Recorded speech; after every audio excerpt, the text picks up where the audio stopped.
What's up, everybody? This is my favorite unit of AP Gov, so let's get right to it. Get out your study guide and fill it in as we go. Pause the video when you need to. Unit 3 is Civil Liberties and Civil Rights, and it's all about trying to balance liberty and security. There are three big questions in this unit. First, in what ways does the Constitution attempt to limit the abuse of governmental power? Second, how can individuals and groups help protect civil liberties and civil rights? And third, why have Supreme Court decisions about civil liberties and civil rights changed over time? Okay, first up, the Bill of Rights. Let's start by defining civil liberties. We're talking about individual personal freedoms being protected from arbitrary government interference. In fact, the purpose of the Bill of Rights is to protect personal liberty by limiting governmental power. I'm sure you remember that the Bill of Rights is the first 10 amendments to the Constitution, but let's just review that real fast. The First Amendment includes freedoms of religion, speech, press, assembly, and the right to petition for a redress of grievances. The Second Amendment protects the right to bear arms. The Third Amendment prevents quartering of troops in private homes during peacetime. The Fourth Amendment protects people from unreasonable searches and seizures. The Fifth Amendment includes various due process rights. The Sixth Amendment is the right to a speedy and public trial by jury in criminal cases. The Seventh is the right to trial by jury in civil cases. The Eighth Amendment protects people from cruel and unusual punishment as well as excessive fines and bail. The Ninth Amendment is unenumerated rights of the people, basically acknowledging that people retain other rights besides those that were specifically listed. And the 10th Amendment doesn't really fit here, but it reserves powers to the states. Originally, the Bill of Rights only protected people from the federal government, but today it restricts not only federal power, but also state and local governments as well. So we're going to briefly skip to topic 3.7 and talk about how that's happened and what it means for us today. Let's start with the 14th Amendment, specifically the Due Process Clause, which says, "Nor shall any state deprive any person of life, liberty, or property without due process of law." This restricts state power, unlike the Bill of Rights, which limited federal power. This is the basis for incorporation. Incorporation is the application of the Bill of Rights to the states, reducing state power. The other key word in the Due Process Clause is liberty, which is interpreted as preventing states from taking away a person's fundamental liberties. And this began the process of selective incorporation, in which the Bill of Rights has been applied to the states on a case-by-case basis. Today, nearly the entire Bill of Rights has been incorporated. Insider tip: focus on how incorporation has altered the balance of power between federal and state governments, as well as individual rights versus governmental power. Now let's dive down and get into the details of key parts of the Bill of Rights and how they've been interpreted over time. Let's begin with freedom of religion. There are actually two parts to religious freedom: the Establishment Clause and the Free Exercise Clause. The Establishment Clause prevents governments from establishing an official religion or giving preferential treatment for or against a religion. Policies must be religiously neutral. Your required case, Engel versus Vitale, began with a New York policy that each school day would begin with a voluntary, non-denominational prayer. The court held that states can't hold prayers in public schools, even if they're voluntary and the prayer isn't tied to a specific religion, because state-sponsored public school prayer violates the Establishment Clause. Next, the Free Exercise Clause protects people's rights to practice the religion of their choice. In Wisconsin versus Yoder, the state had a law mandating school attendance until the age of 16, but for religious reasons, Amish families refused to send their kids to high school. The court held that the state could not compel Amish students to attend school past 8th grade because people's interest in free exercise of religion outweighs the state's interest in compulsory school attendance. Next up, my favorite, free speech. Insider tip: focus on the line between speech that is or is not protected. The case Schenck versus US began after Congress passed the Espionage Act during World War I, and a man was arrested for distributing leaflets opposing the military draft. Perhaps surprisingly, the court upheld the Espionage Act, saying that it did not violate the First Amendment. Basically, the court said that usually such a law would be unconstitutional, but this is wartime, so speech that would usually be protected could be restricted. This sets the precedent that there can be time, place, and manner restrictions to speech, meaning that speech can be limited, though usually not outright prevented, under certain circumstances. Similarly, there are a handful of types of speech that are not protected, including libel, a written lie, slander, a spoken lie, as well as obscenity. Additionally, speech that is intended to and likely to incite imminent lawless action is also not protected. On the other hand, symbolic speech and hate speech both are protected as long as it's not inciting imminent lawless action. Don't worry, we also have a pro-free speech case, Tinker versus Des Moines, where a school suspended students for wearing black armbands as a Vietnam War protest. The court said that the armbands are symbolic speech, which is protected, and that students have free speech rights at school. The students' First Amendment right of political symbolic speech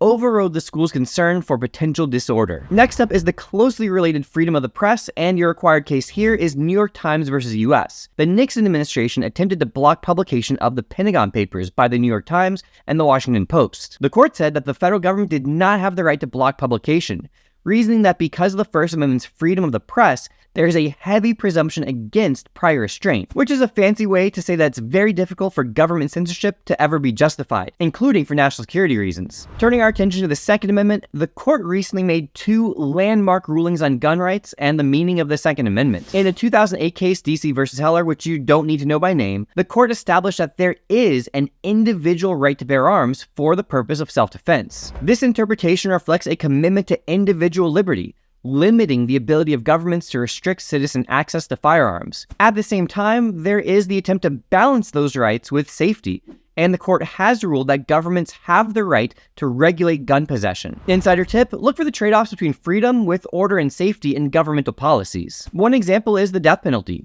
States are currently allowed to give the death penalty, but the Supreme Court has limited its use in some ways. It cannot be given for crimes committed as a minor, nor to intellectually disabled people with an IQ below 70, nor can it be given by states for crimes besides murder. Another example is the debate over government collection of digital metadata and whether it promotes public safety or is a violation of individual rights. To be clear, this is talking about the government's ability to recover digital data on your electronic devices, regarding things like your location, call, text, and email history, and whether they need a warrant to do those things or not. Those who argue that it promotes public safety say that this helps law enforcement catch bad guys, and that it might help prevent potential threats from being carried out. On the other hand, opponents say that this violates a person's Fourth Amendment rights, protecting us from unreasonable searches and seizures. Additionally, we have a reasonable expectation of privacy, and law enforcement needs to respect the Fourth Amendment when they're engaged in an investigation.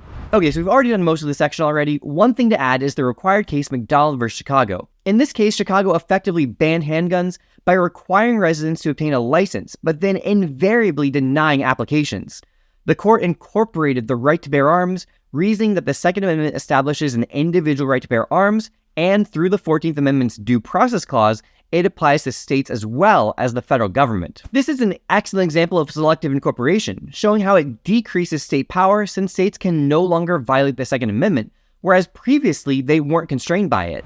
Now let's talk a little bit more about due process and the rights of the accused, focusing on the Fourth through the Sixth Amendments. Due process is mentioned twice in both the Fifth and 14th Amendments, the gist of which is that neither the federal nor states can deprive a person of life, liberty, or property without due process of law. More specifically, this topic deals with procedural due process, meaning that the law must be applied fairly and legal processes can't be arbitrary. The Fourth Amendment protects people against unreasonable searches and seizures. A search is only considered reasonable if the officer has probable cause, consent, or a search warrant. But it wasn't until the exclusionary rule that the Fourth Amendment really had any teeth. According to the exclusionary rule, illegally obtained evidence cannot be used in a trial, thus protecting individual rights, though some critics argue that it impedes law enforcement. And the exclusionary rule has been incorporated, so this is true in state trials as well. Speaking of the rights of the accused, let's talk about Gideon versus Wainwright. A Florida man, I know, insert joke here, was charged with a felony and the judge refused to provide him an attorney. The court held that states must provide an attorney to defendants who can't afford one, and this incorporated the Sixth Amendment's guarantee to the right of legal counsel. There's also the Miranda rule, which requires police to inform suspects in custody of their Fifth and Sixth Amendment rights. You know the rule.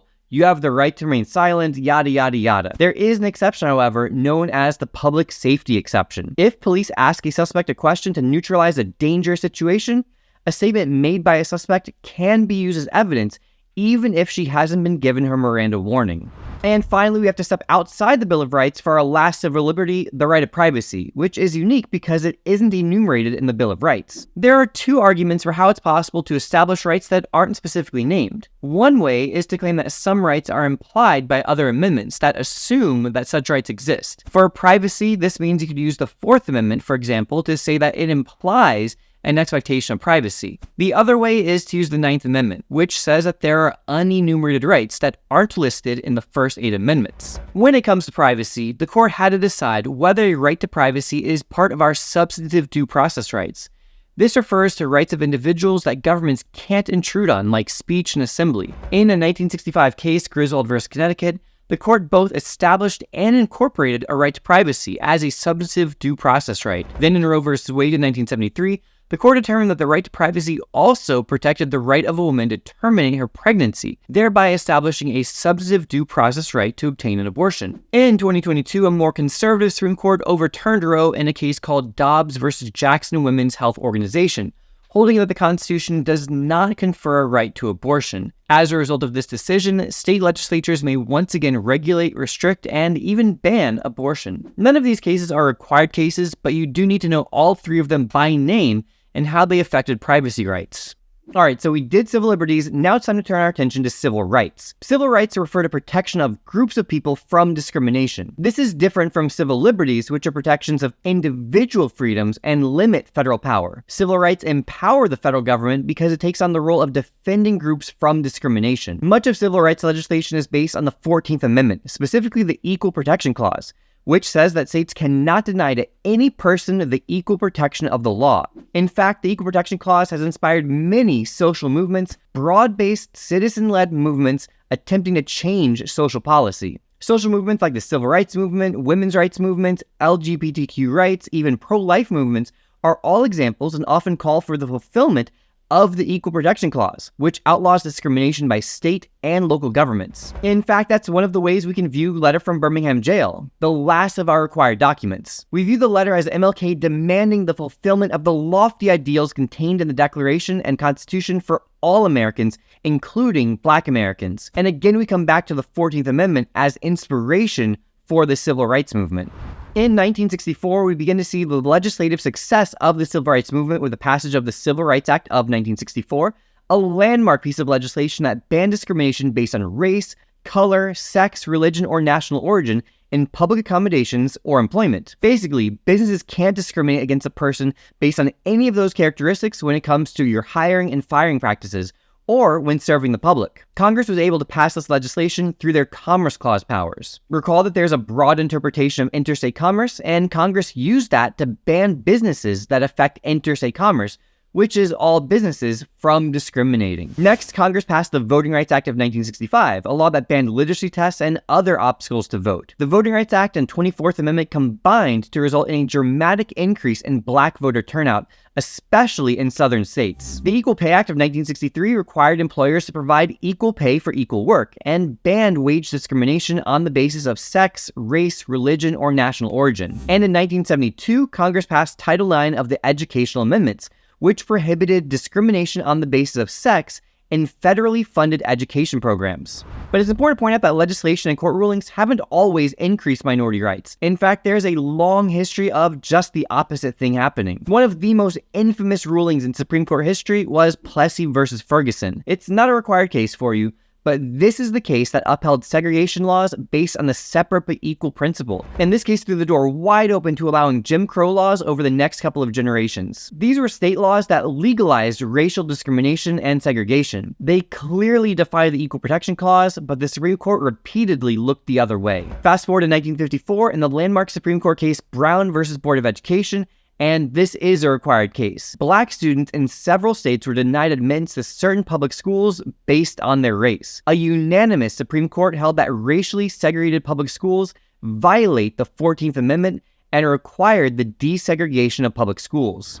And finally, we have the contemporary debate over the right way to interpret the Equal Protection Clause. Is the Constitution colorblind or is it race conscious? The colorblind interpretation is that the Equal Protection Clause bans any policy that makes racial distinctions, even if the policy intended to increase minority opportunities. This view argues against affirmative action policies that give preferential hiring and admissions policies for minorities, stating that such preferential treatment violates the Equal Protection Clause. On the other hand, the race-conscious interpretation is that the Equal Protection Clause only bans policies intended to harm, not help, minorities. So according to this view, something like affirmative action would be permissible because the purpose is to increase opportunities for groups that have been historically disadvantaged. In Shaw versus Reno from Unit 2, a majority of the justices endorsed a colorblind interpretation, striking down a congressional map that was drawn with a district specifically designed to increase minority voter representation. Similarly, in a pair of 2023 cases, a majority of justices did the same thing regarding affirmative action policies. Alright everybody, that's it for this one. Make sure to finish the study guide and answer the multiple choice questions to test yourself. I'll see you in Unit 4. Until next time, this has been a La Money production.